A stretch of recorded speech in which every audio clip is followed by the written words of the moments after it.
just hit live. We are live on all platforms.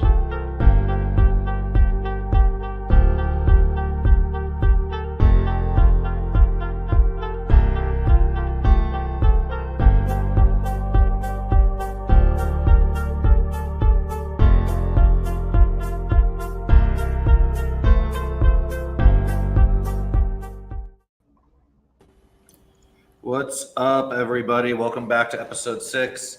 We're joined here today with Ian, and of course, we've got Adrian back and Juan, as always, with his switchboard of sound effects. So today we're going to talk about 3 tools, or the must-have tools that you need as either a DIYer or a pro. You know, there's a lot of tools that just make your life easier. Things don't have to be as hard as you make them out to be sometimes, right? And a tool can make all the difference in the world in those situations. And then we're going to start discussing designing your build. You know, there's a lot of things that you need, you don't need, you might need, nice to haves. And what does it really take when you sit down and you start designing a build? And it's something that I do every day here at the shop, helping customers size turbos, design fuel systems, things like that. So we're going to start getting into that. We'll probably make that a couple-part series over the next few episodes and really try and dive into what goes into designing a performance car build. So with that, good morning to everyone. Anyone want to say anything before we get to Ian's introduction? I'm Gucci. Let's get on with it. All right, Ian. So we've known Ian here for quite a few years. I think all of us going on almost 10 years at this point. What's up, Ish? So quite a few years we've known Ian, and he's a character, man. He's had a lot of cool cars over the years that I've known him, going from Civics to Lexus ISFs. And everything. So yeah, just tell us a little bit about yourself. Tell us about your coffee business, and let the viewers know what's up, man. All right. Hey, what's going on, guys? I'm Ian. Ian Anderson, if you need to know the full name. Former Air Force guy. That's right-ish. I am Ian Daddy with the Safiro. That's right. I've had a whole bunch of cars when I've been out in Japan. The biggest one I'm known for is the Safiro, because that was an absolute shit box, and it was glorious. It still exists somewhere on Okinawa in a scrapyard. But I've had an ISF. Yeah, dude.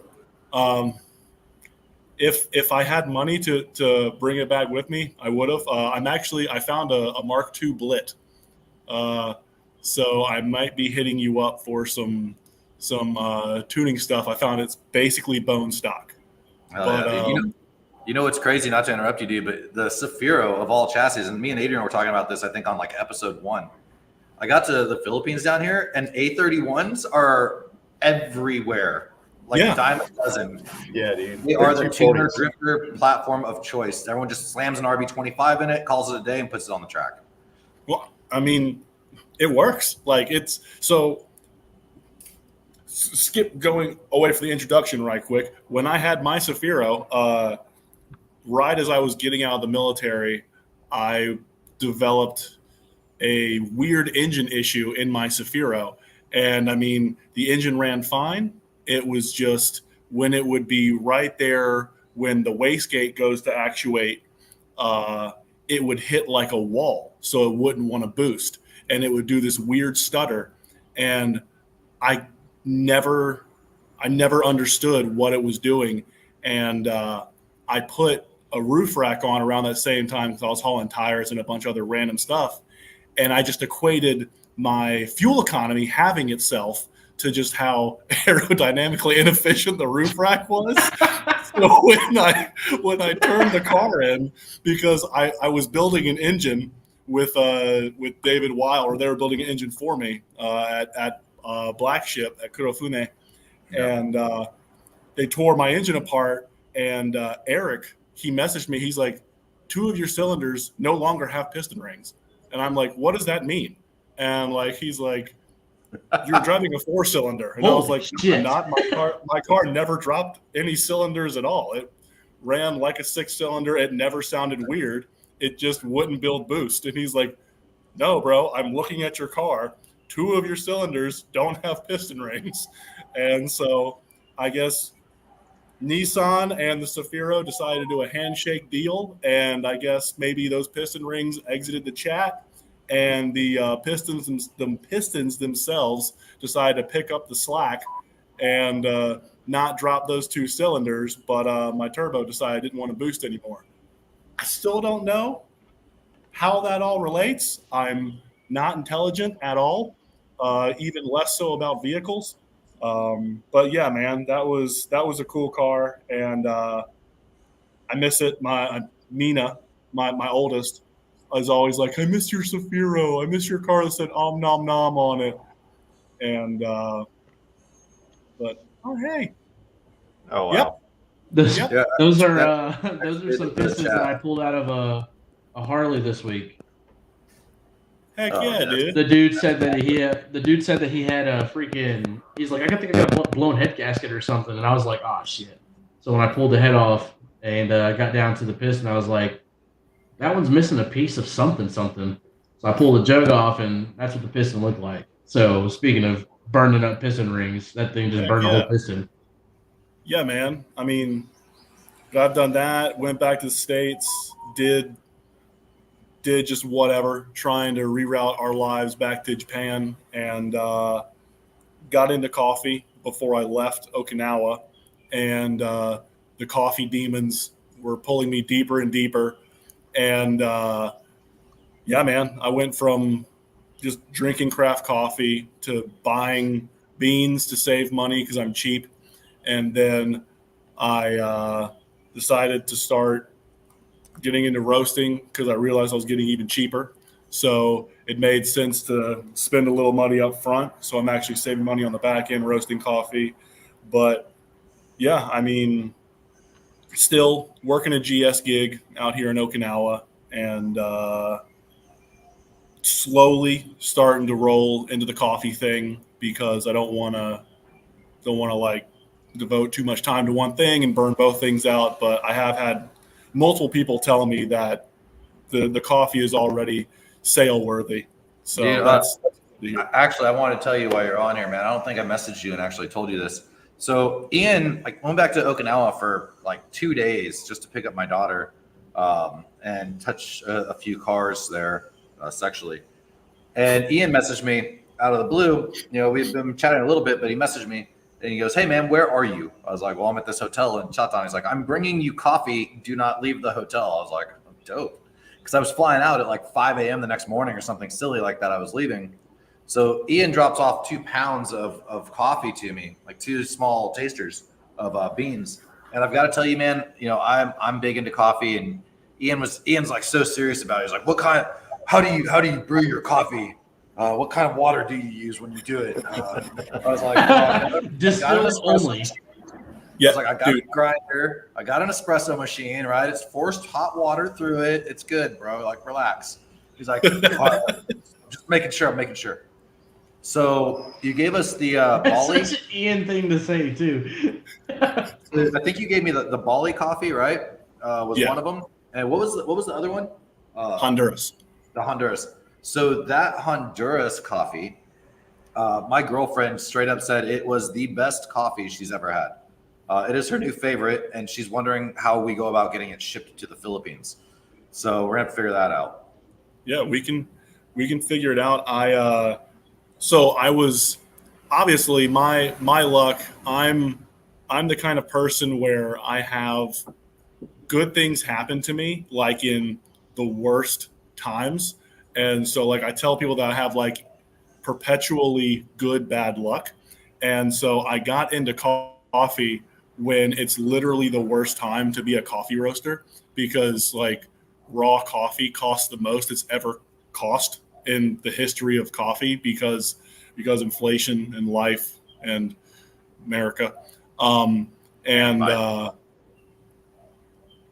yeah, You can say Joe Biden. It's okay.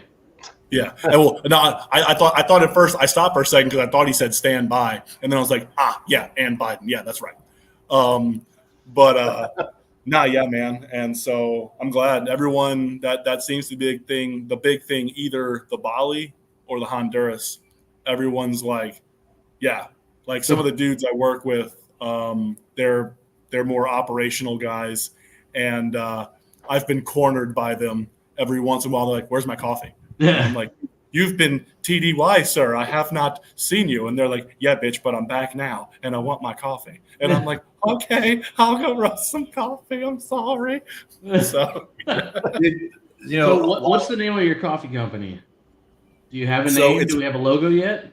so I'm trying to get a real logo made. I have a Facebook for it. It's called Been There, Done That Coffee Roasters.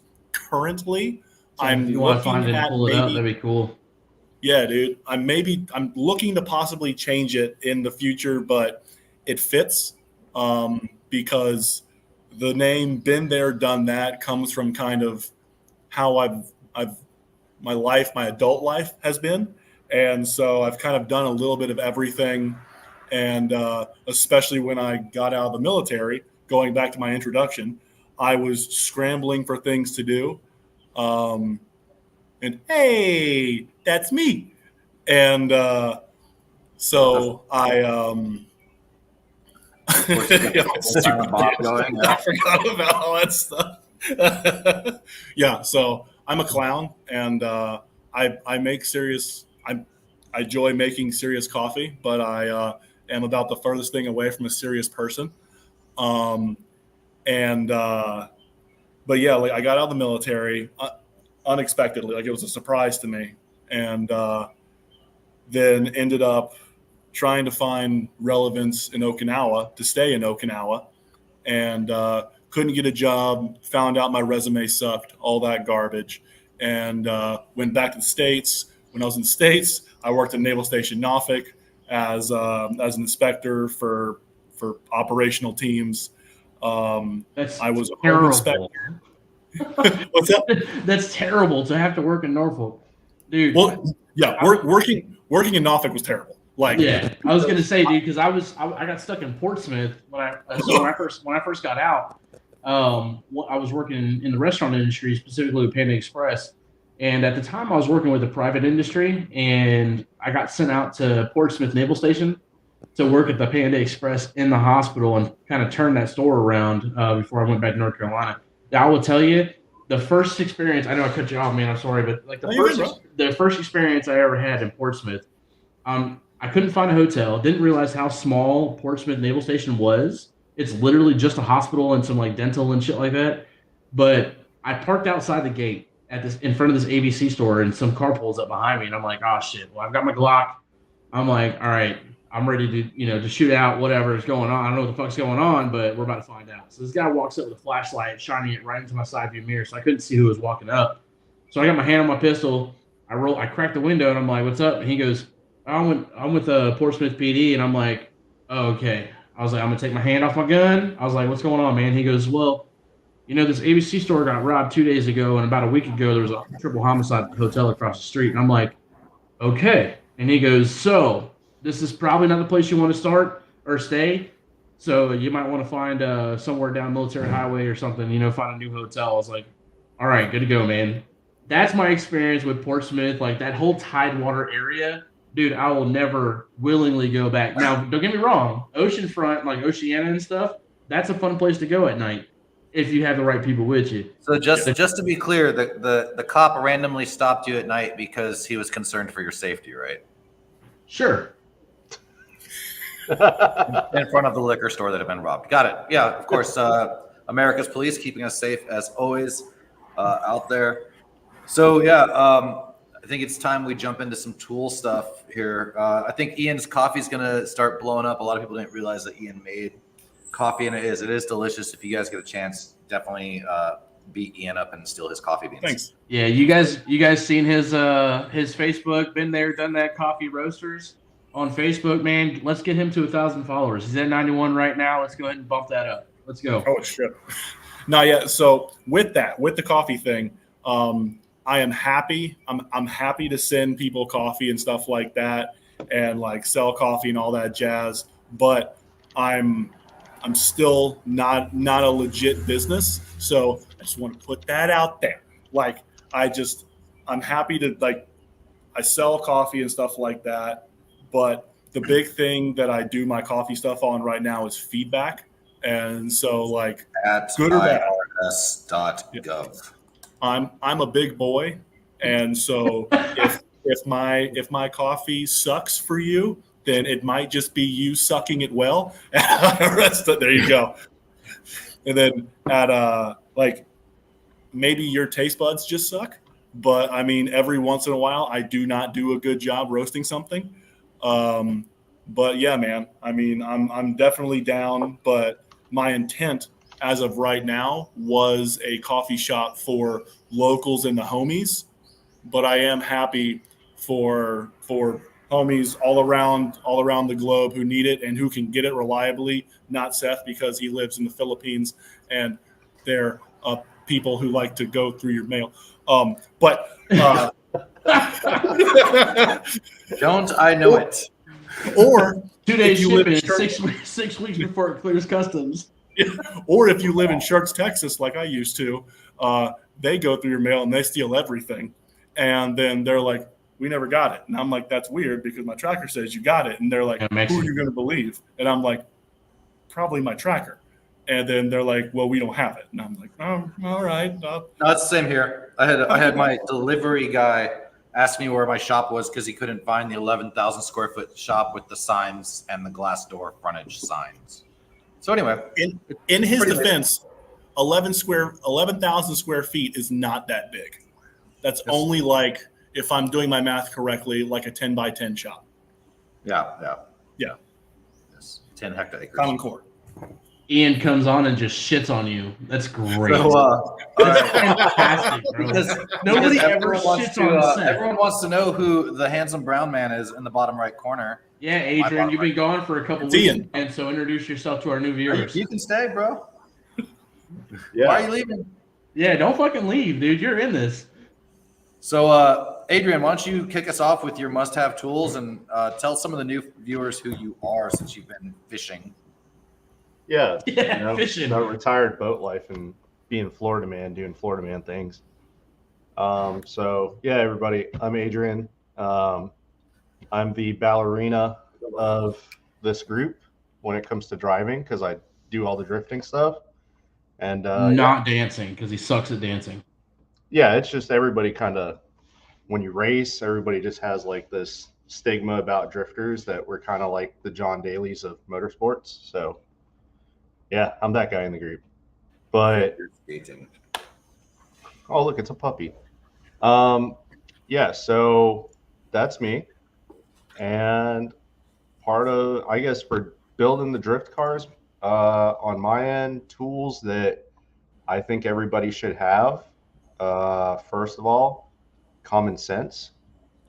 Common sense really helps. Having like a basic knowledge of the systems that you're looking at, like where your coolant flows, what a radiator does. Like before you get in there and start messing with things, like just having simple knowledge of the system you're about to touch really goes a long way. The other thing that I have is a long flexible magnet. So I just went through this like last month. I've got a JZX. Yeah, I have a couple. And it's like different strengths, different flexibility, whatever it is, different lengths.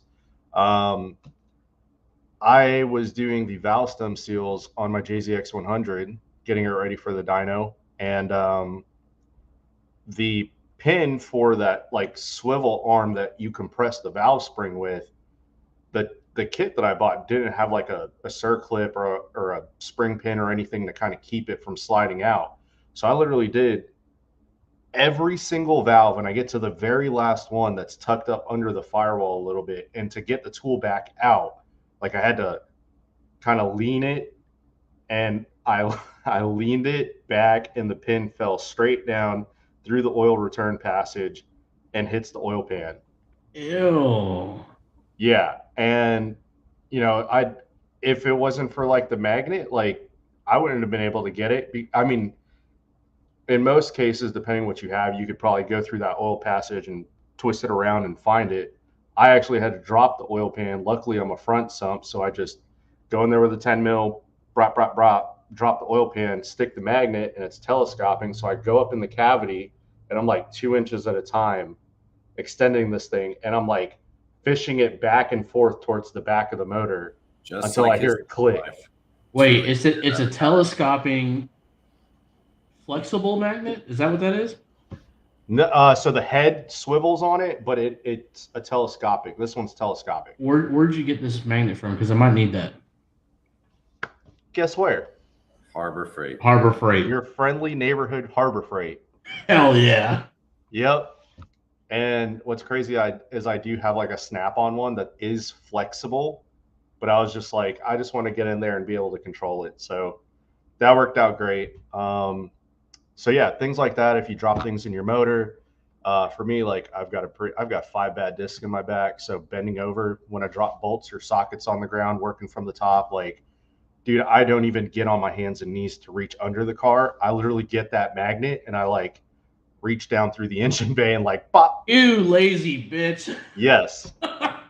So that goes into my last, like, my opinion on what. Hey, real quick on the being lazy thing, man. I'm not gonna critique you. You know, my back's fucked too. I got serious. I got like 60% disability on my back. That's how messed it up. Riding fucking camels and shit. Get out of And here. if anyone's done VA claims, we've talked about it before, right? To get 60% disability on your back, That's a you lot. gotta be basically paralyzed. Yes. So, man, I've got 40. That's it. I was doing the wiring on the Skyline, right? Finishing, just tucking up the dash and doing some of this stuff and dealing with other people's chassis wiring, right? That they did, figuring out why my brake lights stopped working and found an inline fuse buried 30 feet down the chassis harness in between other wires, nowhere near the other fuse boxes, sort of thing. So, but the point being, I didn't work on the car on the ground, dude. I put the car on the lift and brought the whole underdash up to my eye level. I worked on it there, dude. Standing up the whole time. Like, fuck that shit. I'm not bending over under dashes anymore. It's for little rubber people. Yeah, dude, I think like, at least for us, and I think a majority of the people, is once you kind of hit that age or life experience and you've done some shit and your body's just broken, like you adapt. And like the biggest thing for me is I have nerve damage like from my neck through my arms, and like hand tools, like I don't use hand tools anymore. So my third like group of tools that I think is essential, and this is if you don't have our kind of problems right now, it's preventative maintenance that's going to help other people, is cordless or air or whatever power tools. Like 100%. 6-7 years, dude, I haven't really touched a ratchet. Like I'll take ratchets all the way. Yeah, dude, like I'll take a breaker bar or a ratchet just to break something loose that I know is like high torque or whatever, and I pop it loose and instantly, like I go to my E-ratchet, I go to my 3/8 impact, my Milwaukee stuff, and I don't buy stuff that is bulky. Like I buy stuff that's going to fit kind of how a regular ratchet would, or fits into tight spaces. Like, Hey, I don't know, on inline motors, I don't pull radiators. I think I forgot I think I grabbed the wrong tools from the shop, man. I didn't know we were doing a handicapped accessible fucking tool review. Adrian's right. You know, a lot of people bash on you know, I'm a Snap-on guy, man. I'll be the first one to admit it, right? And unlike most Snap-on guys, I don't have any of it financed. I owe Snap-on nothing. It's all cash, and I just built it up over the years. You know, when I got started in the business, and I started to start making some money doing this, I told myself, on the advice of a much older mechanic, Tomas-san out there at Crank Neo, for everyone that knows, he's doing this for like 40 years or something. He said, hey man, when you're getting started and you're building your shop, he goes, take $1,000 a month and put it towards your tools. He goes, whatever your profit is, you need to take $1,000 a month and you need to put it into your tools every month. And I did that, and before I knew it, I've got a 96-inch double stack and a 54-inch triple stack Snap-on setup that's stacked with tools. It's all Snap-on, everything in it. But the long neck E-ratchet they make, and their little 3/8 that takes the 14 volt. I mean, the entire impact is like this big, and I've broken transmission bolts loose with it. Like, it's a little workhorse, man. Especially their new brushless one. Okay, hang on. Transmission bolts are like 30 foot-pounds. But Some of don't get too crazy. Unless you're the Have first you one worked in on there. cars in Okinawa? Because that would imply anyone in Okinawa actually used a torque wrench. That's valid. That's a fair point. That's a very fair point. And I guarantee you that out of all of us right now, none of us is going to say torque wrench on this podcast. Almost. I almost did. As a matter of fact, I brought my half-inch torque wrench from the shop. Torque wrench. If we were doing top 5, torque wrench was going to be 1. It would be number 5. Yeah, it would be. Yeah. I don't know, Because man. let's be real. Like, tied for 6. okay, so I'm terrible about this, man. I know my E-ratchet goes up to 25 foot-pounds or 30 foot-pounds. Like, I know for a fact that it goes up to 30 foot-pounds. And then I'm terrible about running the bolts in with the E-ratchet and just kind of like slowing it down a little bit and like wait until it stops. I'm like, nah, that's about 10-ish. And then fucking final torque from there. Dude. I'm terrible about it. You know, For those I guys do torque- listening, hang on, disclaimer. For those guys listening, if I built you a bike, I promise that like it's torque to spec. But I'm telling you that I cheat a little bit. I mean, dude, you're right, Adrian. No one was going to say torque wrench. I think we all just know to use them, though. Yeah. You know, I've got a fucking 1/4 inch digital snap-on ATEC. I've got my 2 3/8 inch ATEC snap-on digitals. I've got my 1/2 inch fucking snap-on ATEC, and I've got my 3/4 inch that goes up to like 1,000 foot-pounds. You know, for the big shit, like the rear nut on the rotary that's 350 foot-pounds. So I do believe in torque wrenches. You should believe in torque wrenches out there. There's numbers written next to those bolts in the FSM for a reason. It's not a disclaimer. It is a torque spec. Suggestion. No, we just everyone. Yeah, just- go ahead if you're building a car, it's gonna need a go torque ahead and wrench. fucking put a couple Ugga Duggas on a head bolt and snap that bitch off in an aluminum head, and then tell me how you feel about a torque wrench.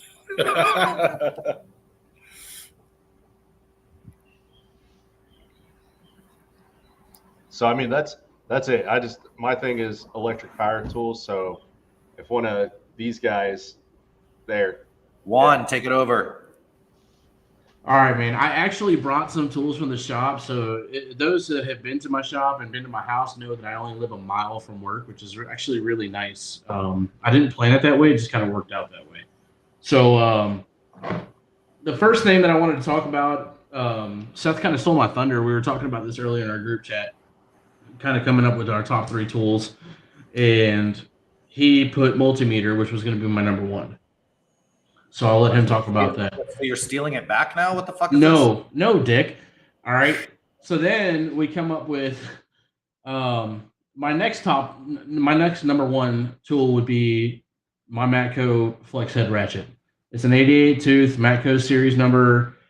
Hey, I have the better snap-on version of that same ratchet. I don't have my glasses on, but Bravo Fox Romeo 98 Lima Fox Golf. If you wanted to order it from Snap-on or from Matco, excuse me. If you want to. All right. This is just a basic ratchet. Ain't nothing special about it. Yeah, it's 88 tooth, but Harbor Freight makes one too. But lifetime warranty. So buy quality tools because you get lifetime warranty. I've broken this ratchet probably 6 times and had it replaced every single time. No questions asked. Snap-on does the same thing. No questions asked. Hey, you break your fucking tool, go get it replaced. There's a couple other companies out there, Mac, Cornwall. I prefer Matco just because the dealer in my area, and that was another big conversation we had in the past, was like, okay, I'm a big Snap-on guy, but why Matco? Because my Snap-on dealer sucks, and I'll say that publicly. I don't give a shit. Snap-on dealer in my area sucks ass. So my Matco dealer, I met him at the dealer when I was picking up some parts from the Power Sport dealer in my area, and he was super cool. Like Seth, I don't owe anything on my account. All my tools are paid for outright.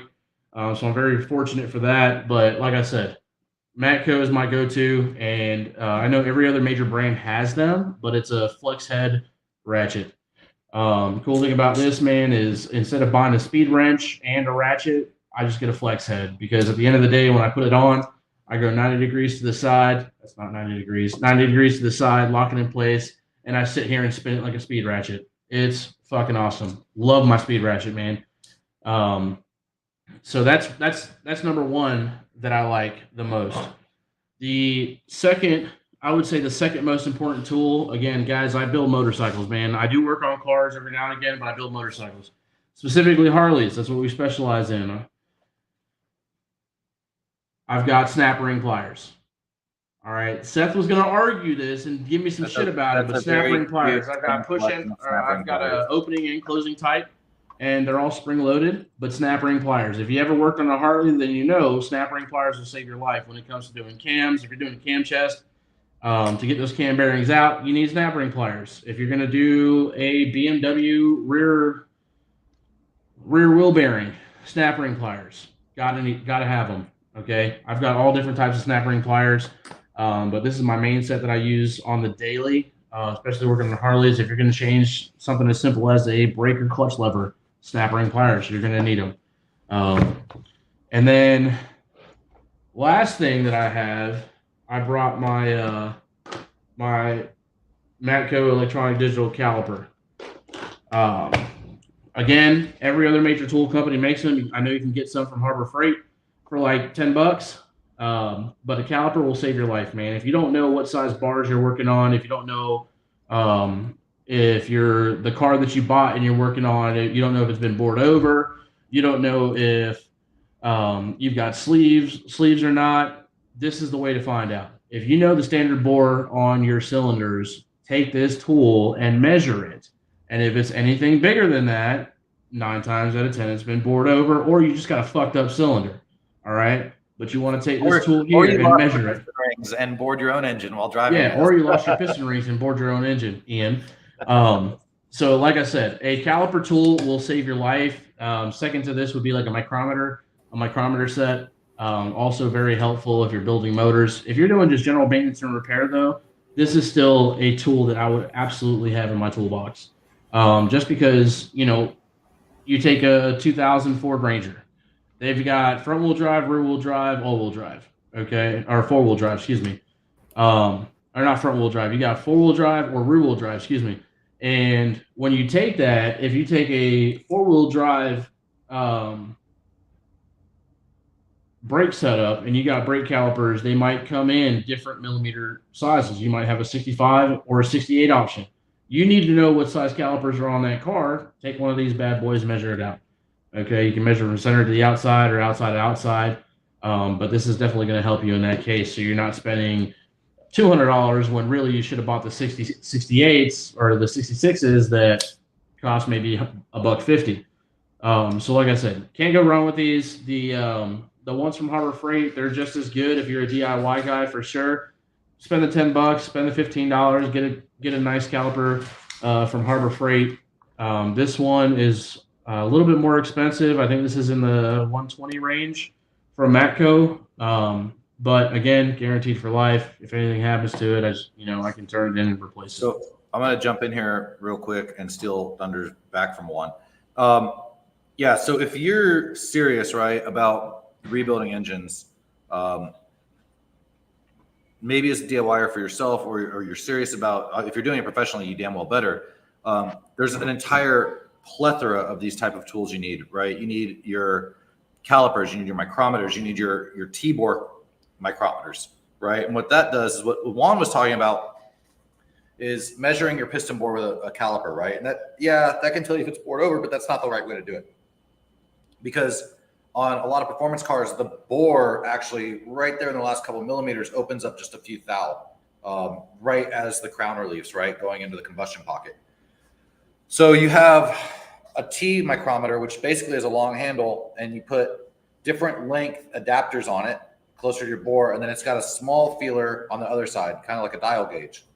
You put that in, you dial it, and then you can lock it. Once it touches the wall, pull it out, and it'll give you your bore diameter perfectly. It's designed for exactly this, measuring the interior diameter of a pipe or a bore. And you should take at least 3 readings on every bore, one at the top, one at the middle, and one at the bottom.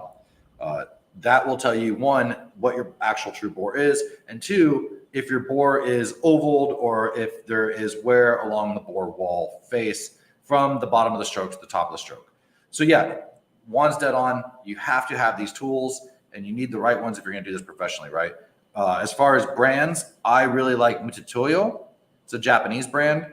If you're in Japan, Dude, I got on Yahoo Auctions, and there is always machine shops going out of business in Japan, or Oji-san's retiring. I got an entire drawer of every kind of micrometer, T-bore, dial gauge, caliper you could think of for a couple $100 used from the Yahoo Auctions there in Japan. If you're in America, you can pick Mitutoyo up in Amazon, actually. They carry it, and they have an entire range of brands or grades ranging from like super high-end with certification. They're a few $100s all the way down to like your everyday usage. Basically the same caliper a lot of times, just with a certification or not, for like 80, $100, right? So there's a lot of choices out there. Make sure you guys get good tools on that. With that, Ian, I want to hear from you, dude. As you know, you are the DIY guy here. Really, I think the other three of us have all either are doing it professionally or dabbled in doing it professionally for other people a lot. And you've always been the dude that kind of just did shit yourself and made it stick a lot of times on your car. You know, it was a lot of fun back in like 2015. I mean, everything's stuck but its traction. Because I was able to put all that not power down. Wait, that doesn't make sense because I Right. couldn't get traction. Yeah, I'm retarded. Never mind. Nah, man. So like y'all are talking about common sense and all that jazz. Yeah, my top three tools are very common sense based. Like I would say a good set of like 6-point, 12-point socket heads, like actual like socket heads that fit your application as well, and the general knowledge of knowing when to use those. Because I actually just recently I was working on a car and I just blindly grabbed like a 14 mil and I was like, cool, and I threw it and I was pulling some stuff off my car and the socket just kept popping off and I'm like, what the heck is going on? I know it's the right size, I know all that. And then I looked and I noticed that I had grabbed a 12-point and I was like, all right, we're gonna give another go. And I grabbed the 6-point, put it on, and that thing came off first try. And I mean, the bolt wasn't rounded or anything, but I mean, if I had used power tools, probably would have turned that thing into a circle and then would have been able to turn it off or pull it off rather. So proper sockets and the common sense to know when to use those. Number two would be jack stands.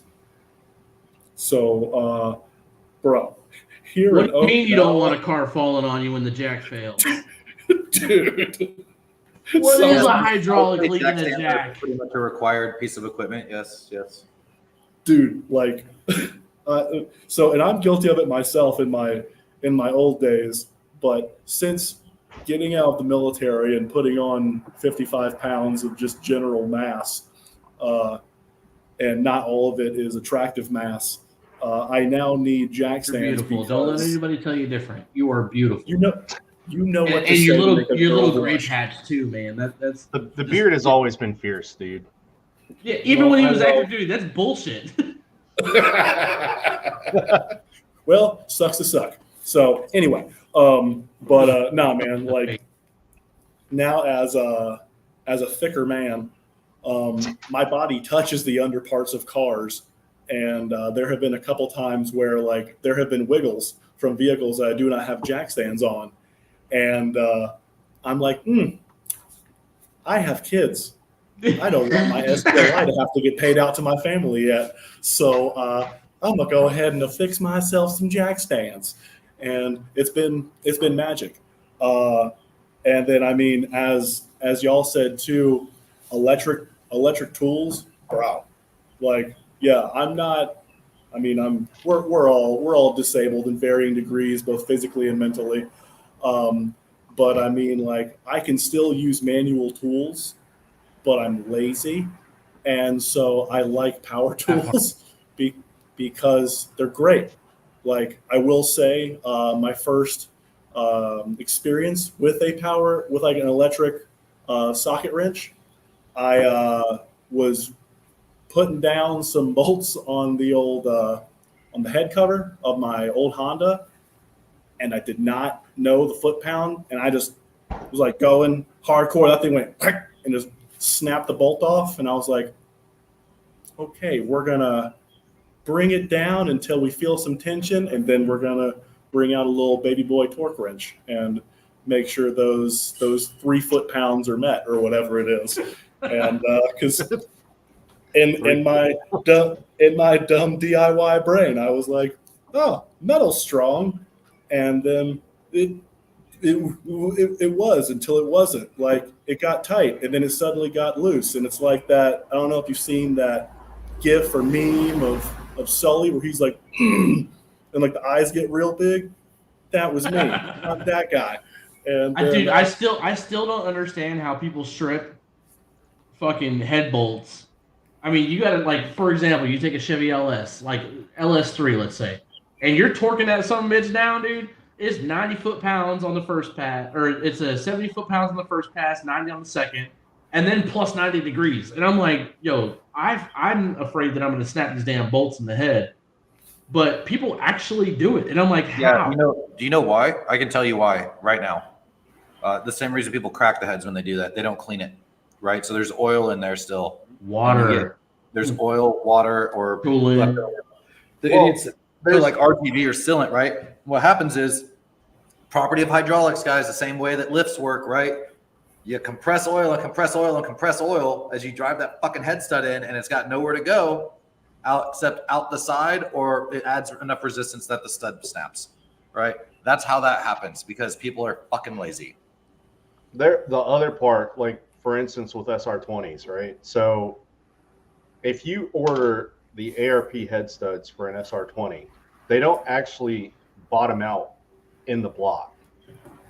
So you have a floating stud that you're torquing, and aluminum block, fine threads, like those rip out all the time. So the hack for that is, I think it's, I mean, you can find it online, but the hack is like Mazworks sells their head studs that actually bottom out in the block. So you can torque those. You don't have to flinch. Like, I've done this so many times, and like SR head studs, head bolts have always been one of those, like, I'm about to have a stroke or a heart attack when I put a head on one of those. But with the Mazworks, or I think ARP Jetta, yeah, I think like the ARP bolts for like a Volkswagen Jetta or something. It's another off-brand like motor setup. Just randomly happen to work perfect, like the Mazworks set does. So that's the other. Dirty threads and socket or bores and stuff like that will do it. But if you're doing a head job and you're running them damn bolts in, two things will be your best friend. What? Huh? Two things will be your best friend. Impacts. A shop vac and RTV. Not so. One thing I'll say too. I just found a company that should be able to send it out. If you guys want to do a little like spendy gift to yourselves, and you are like me and you live in Japan and don't own your house, there are these portable like lifts that you can get. And I mean, they don't go all the way up like a 2-post or a 4-post or whatever, but I mean, they allow you to get comfortably under your car. And I just found one that's battery operated and or like 12 volt power operated. And it's like $1,400, but you can slide into your car. You're talking about the quick jacks, aren't you? Yeah, that's what I was thinking. Yeah, So, the quick jacks. So there's also, Ian, you don't even have to get them shipped out to Japan from the States. If you get on Yahoo Auctions, they're also on there. There are vendors in Japan that sell them. For those that don't know what he's Japan has talking them too. about, it's 12 volt over hydraulic quick jacks. You can get them. I mean, I know stateside, Home Depot sells them. You can order them to Home Depot or Lowe's, or you can order them direct from Quick Jacks. But he's right. He's right. You know what I mean? Like $1,400, you can get a set of Quick Jacks, and it lifts as much as a service pad lift, right? You go to a General Tire shop and they got a basic pad lift. Quick Jacks lift about the same. I think it's like 2.5 foot, 3 foot, enough for you to get under the car, pull a transmission if you needed to, etc. So Quick Jacks is what they're referring to for those viewers out there. So since we're on the subject of more expensive shit, I'm going to talk about my 3 tools. How fitting. Snap on. Yeah, snap on everything. No, you're all wrong. Specialty tuner tools. That, Yes. Astro products. He said, Hey, don't hit on Astro. For those that don't So know, I Astro Tools assumed- is the Harbor Freight of Japan. I assumed worse? that everyone here was going to come on and talk about realistic tools like torque wrenches, and I didn't see snap ring pliers coming, but there we are with that. I actually thought Juan was going to go on in here and say some stupid shit like he normally does, like a 10mm socket and a ratchet. I can never find my 10mm. So anyway, what I'm going to talk about is a little bit more high end, I guess, exotic, maybe as you're moving on with what you're doing or you're getting into your electrical work. My secretary is currently yelling at the air conditioner people that didn't show up again. So the first tool I want to say is a multimeter. We talked about this. Juan was going to say this, right? Guys, put your money out and buy a good Fluke multimeter. They're worth their weight in gold. Yeah, you can get cheap ones, but a good Fluke is worth its weight in gold. You can't beat it. They're really not that expensive either. You No, can they're find a Fluke for a very affordable price. I've had my Fluke for, I think mine is this model right here, if I remember correctly, and they make them for a lot of different uses, right? Fluke makes multimeters that are geared more towards like IT work and network troubleshooting. They make things that are geared towards more electricians, a little heavier duty, that might be working on like 3-phase power, things like that. And they make your kind of general everyday use. But being able to read your voltage in a car when you're chasing circuits and see if there's actually power, right? And being able to do continuity tests to reverse engineer a harness is massive when you start modifying cars. So I cannot stress enough a multimeter. Even those motorcycle guys out there, man, the motorcycle guys that don't understand, you can literally use a multimeter to check your voltage regulator 1 or your stator. Yeah. One of the things, actually, one on the motorcycle. So that Ducati 848 that you sold for me, the white one, I had a lot of problems with that. I had a very similar problem to kind of like what Ian was talking about, where the bike would just kick down. It would be about 5,000 RPMs and the bike would just kick down for no reason. And I couldn't figure it out for the life of me. I'd replaced everything. I'd gone through the engine, did the Desmo service on the valves, changed out the exhaust. Like I couldn't figure it out, right? Come to find out, I used my multimeter and I did diode tests. There's a diode test feed function on there that you can test diodes. Diodes are supposed to go one direction and not the other. And the diodes inside the ECU were bad. Got a new ECU off eBay for the Ducati, slapped it in there. Car ran great. No problems whatsoever. Or the bike ran great. So a million different functions that you can use if you learn, or you can do with a multimeter if you learn how to use it.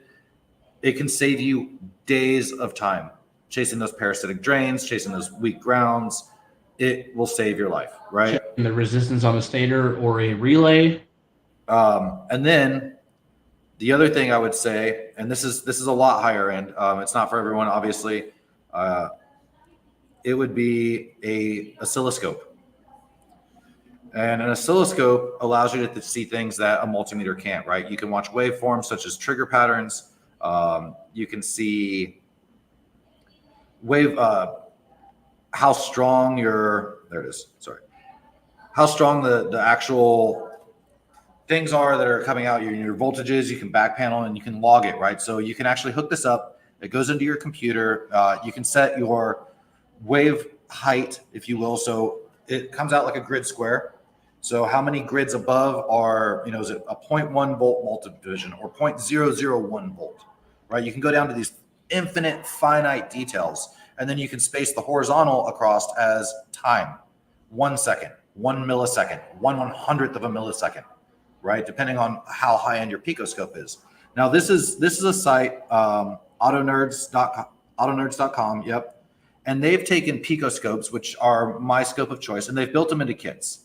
And as you can see, you're looking at a couple $1,000s here. And they sell them with foam inserts for the pros out there with your toolboxes or guys that are OCD like me. And it goes all the way up. You have channels, 4-channel, 8-channel. The channels let you watch 4 things at a time or 1 thing at a time as you hook it up, right? It's how many inputs you can have into the scope.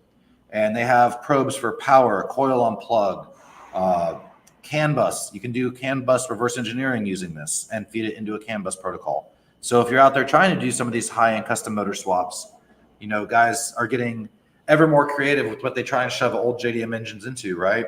I want to put a 1JZ in this 2023 Mercedes AMG, but I want to keep it looking like a Mercedes. You're going to have to figure out the CAN bus. So this is a way to do it, right? This is obviously higher end, but again, a tool that will save you days and days of time chasing ghosts. We had a 4AG that we rebuilt, and it would start once and run fine, and it wouldn't start again. And in the Haltech, the built-in oscilloscope in the Haltech Elite, we could see the triggers, right? We saw the trigger waveforms coming in off the old distributor that we had modified. Well, we hooked it up to a picoscope, and I got to give credit to Matt Hutchins out in Okinawa for this because he brought his picoscope over. We hooked it up, and it was only outputting like 0.25 volts, which is not enough to actually register in the Haltech as a trigger event, and that's why the car was inconsistent. The magnets inside the distributor were bad, and there's no way we would have found that out without an oscilloscope. So if you start getting into this at the pro level, this is a tool that you absolutely have to have. And then my third tool and piece of advice I would give you is alcohol or a secretary. You have to have one or the other. Either get a secretary if you're going to do this professionally. Why not both? Same. You know, most mechanics are not car people, right? I've got the reputation of being an asshole. I embrace it wholeheartedly. I do not care. I like to work on an cars. asshole? Like Never. So I had to get someone to interface with the customers for me. And that was the best. I just want to remind everybody, like, I think episode 2, we talked about Seth throwing shit at people, helping them out. Literally throwing shit and hitting his own car. I hit the radiator. I didn't hit the car. Yeah, okay. He's just making sure he stays employed. He works for himself. Sometimes Which means he can pay himself. Yeah. No. So yeah, that's my 3 tools. We got about 9 minutes left here. So the last thing for closing was the worst thing to ever walk in your shop, or worst thing you've had to work on. I.e., what? The worst thing to walk in my shop. Yeah, fuck you. Get faced. But the worst thing to walk in your shop, that i.e. like everybody that or somebody's worked on before, right? So like, I got it. Wiring harness. They've botched a frame job. They botched a fucking tub and fucking tube frame, Literally whatever bullshit. The new drift car. Seth, thank you for volunteering. So what's the worst thing to walk into your shop? Every time Adrian got a new drift car was the worst thing that walked into my shop. That's a lot. We got to count one. I don't have enough fingers. Also, yeah, and every time it was what kind of half-assed homemade bullshit did Adrian throw together this time that we're gonna fix now? Hey, most of that stuff was very bolt-on. Yeah, your relay was zip tied to your trunk, not even connected, and kept disconnecting for your fuel pump every time we went up a hill. You just put a negative. Wait, what car was that? A positive. Black And put a 180. switch on the dash. What you're saying is his relay was attached, but not attached enough. Actually, Yeah. no, that pump didn't even have a relay. Yes, it did. And No, Adrian, the S13. So Adrian doesn't believe. we Adrian does not believe bypassed it. this. Okay, We looped it. Okay, what we? I looped it, and it was blowing the main EFI relay on the circuit, or in the car, in the OEM That's fuse better. box. That's much better. Yes. And we didn't zip tie it. You were like, "Oh, do you have a paper clip? I'm going to show you something." And you like paper clipped it and I jumped the wires. jumped in the fuse fucking box. relay and removed the fucking relay. dead. That's what I did to eliminate the shitty, janky ass relay. I just hardwired it with a paper clip. So you can't even sit there and put all the Houdini shit on me because your fix to the First- Houdini shit was even like a next level Houdini shit. Hold on. Do you remember why See, on the West Coast, we call that Mickey Because we Mouse. were sitting on the side of a road on a steep ass fucking hill where your car decided to die. That's why Houdini fixed it. And you know who kept tuning it like that?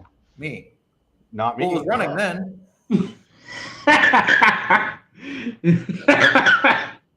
I think, okay, you can't I Ian, built where'd you your go, man? endurance up. All right. Can you guys hear me? Adrian or Ian froze. We can hear you, Okay. but we can't see your beautiful face. That's Yeah. weird. Yeah, because You're permanently smiling. that's okay. Cool. Yeah, because that's all of you guys are smiling at me right now. It's a wonderful picture, but it's only a picture. I think you're frozen, bro. Well, I'm gonna disappear, then see if I can reappear. All right. All right. See you in a second. So so the worst thing that has ever happened to me walking into a shop would probably be a bike that was built by another shop that no longer exists. Had a botched wiring harness. The timing was 180 degrees off. It was a 1980 Ironhead, for those that know what I'm talking about. They got mechanical timing points, contacts, etc. It was 180 degrees off. Wiring harness was completely botched. Dude had no brake lights, no running lights, no turn signals. But the previous mechanic was like, "Oh yeah, we're cool." So that was probably. I take that back. That's not the worst. That's number 2. The worst one was this guy has an S&S crate motor in a Street Glide, in a late model Street Glide, S&S motor. The kid said, "Yeah, I can do a head gasket job for you." He only replaces one head gasket. It's a V-twin. That means 2 cylinders. So instead of replacing both cylinders, he replaced one cylinder and couldn't get the throttle body back in between the 2 cylinders. So he took an extension and a hammer and went to hammer the throttle body in an S&S throttle body, 68 millimeter, That's $980 retail. He hammered that sumbitch in and ended up putting a hole through it. And when he punched the hole, he went to a local shop and was like, "Hey, can you fix this?" They said, "No, you need to replace it." And then they turned around and told the kid, "You probably should never touch motorcycles again in your life." You have 1 minute. Then came back and was like, "Okay, well, the bike ends up in my shop. I'm looking at it, and I tell the customer $980 to replace that throttle body and assembly." And he about shit his pants. He turned around, came back to me, and said, "I'm gonna kill this motherfucker." But that's probably the worst that has come into my shop. Don't hammer holes through throttle bodies. That seems pretty basic mechanically. Yeah, you would think. But this kid thought it was a great fucking idea. Oh, mind you, by the way, when you set the 2 bottom screws on a Harley throttle body, the shit slides right the fuck in. No hammering necessary. Because Adrian has worked on more shit boxes than anyone else I ever know. Because he always says yes to people for some reason. Yeah, I'm still trying to figure that part out. Hey, Adrian, what's the worst thing that's been brought to you? Honestly, like, I think I deal with a lot of BS just because, yeah, I do say yes to people. I think personally the worst thing that was brought to me was Kyle Swartout's S13 back in Okinawa. And Kyle who? Swartout, he was one of the Army guys. He had a S13 Sylvia out there. I know a Kyle Johnson. Yeah. And Everyone knows Kyle Johnson. yeah, We should get Kyle on here. but Fuck, he's nobody, back in Okie. dude, nobody had the time to fix this dude's car. That's how many issues this thing had. And it was just, I mean, we talk about the paperclip for the EFI relay, and if you could, I don't know what they did, man, but like the wiring was worse than paperclips. They had like double the wiring going to different relays, and like the EFI harness or the MAF harness and stuff like that was jerry rigged. And I ended up like removing half of an engine harness that was spliced into an engine harness. The fuel like hoses were backwards. It's just, that was a nightmare. And I think that like shit like that is where Q40 owners, SR owners, like kind of get that stigma. Yes. But, you know, as I grew and got experience, I just started, okay, I get a shit show in, but you just start with the basics and it becomes less of a shit show. Yes, maintenance and basic, functionality tends to fix a lot of problems. Ian, worst car, quickly. We have like a minute. Anything I drove. My cars were the king of the shit boxes. 'Cause, I mean, I'll tell you what, man. Your Honda was pretty I- clean. Because I didn't do much to it. That's why. So yes,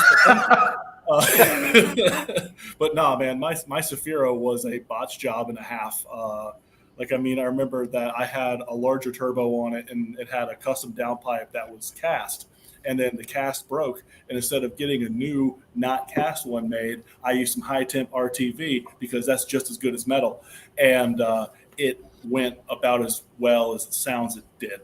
And it sounded like I had a John Deere tractor going down the road, and everyone hated me, and it was wonderful. Would I do it all again? 100% yes. All right. Nice. That wraps it up today, guys. That was an hour of us bullshitting once again. We appreciate everyone that joined in and commented. Ish, we absolutely want to have you on the show. Dude, Yeah. tell us when you're free. We'd love to have you on for sure. And then, if you guys want to join the show, anyone out there that is watching, we love having guests on it and breaking up the dynamic a little bit. So please reach out to any one of us. We'll get you on the show. We'll schedule it out. Next week, we're going to start talking about designing and building a car. And we'll take it from there and see how sidetracked we get once again. So until next week, everyone, be cool. Later. Peace out. There it is.